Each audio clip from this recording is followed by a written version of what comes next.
আসসালামু আলাইকুম, ওয়েলকাম সবাইকে। লতার রসইতে ভরপুর পাকা কাঁঠালের সিজন চলছে এখন। তো সেই পাকা কাঁঠাল দিয়ে এরকম মজার নরম তুলতুলে এবং ওপর থেকে ক্রিস্পি একটা পিঠা রেসিপি আজকে আপনাদের সাথে শেয়ার করব। এটা আপনি যে কাউকে খাওয়ালে সাথে সাথে আপনার প্রশংসা করবে এবং বারবার বানিয়ে খাওয়ার জন্য আবদার করবে।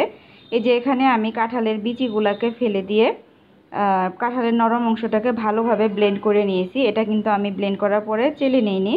এখানে আমার 1 কাপ পরিমাণ কাঁঠালের রস রয়েছে। এখন আমি এখানে দিয়ে দিচ্ছি 1 কাপ পরিমাণের থেকে সামান্য একটু পরিমাণ কম আটা। চাইলে কিন্তু ময়দা দিয়েও করা যায়, তবে আটা দিয়েও পারফেক্ট হয়।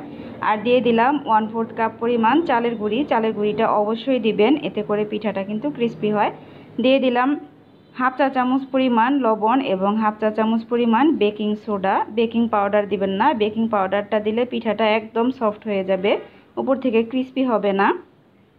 তো হাত দিয়ে ভালোভাবে মেখে নেওয়ার পরে এখানে আমি দিয়ে দিলাম 1/4 কাপ পরিমাণ চিনি। যেহেতু কাঁঠালটা অনেক বেশি পরিমাণ মিষ্টি ছিল, এই জন্য আমি চিনি পরিমাণটা কম দিয়েছি, তবে আপনারা চাইলে বাড়িয়ে বা কমিয়ে নিতে পারেন।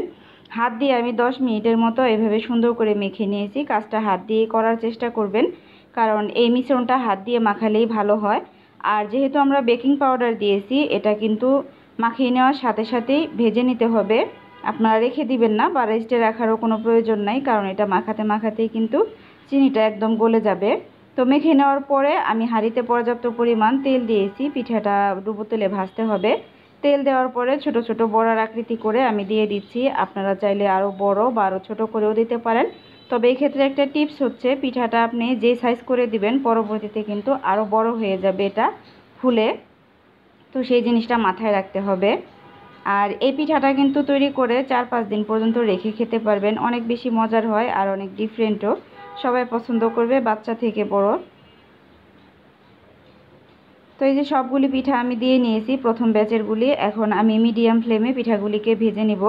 চুলাটা কিন্তু প্রথমেই বাড়িয়ে দিবেন না, তাহলে কিন্তু পিঠাটা ভিতর থেকে কাঁচা থাকবে, উপর থেকে কালার চলে আসবে। আর এই যে দেখতে পাচ্ছেন আমার পিঠাগুলির সাইজ কিন্তু ডাবল হয়ে গিয়েছে। তো আমি স্প্যাচুলা দিয়ে আলতোভাবে সুন্দর করে নেড়েচেড়ে উল্টে দিলাম। প্রথমভাবেই কিন্তু তাড়াহুড়া করতে যাবেন না, তাহলে পিঠাগুলা একদম ভেঙে চুরে যাবে, কারণ এই পর্যায়ে নরম থাকে।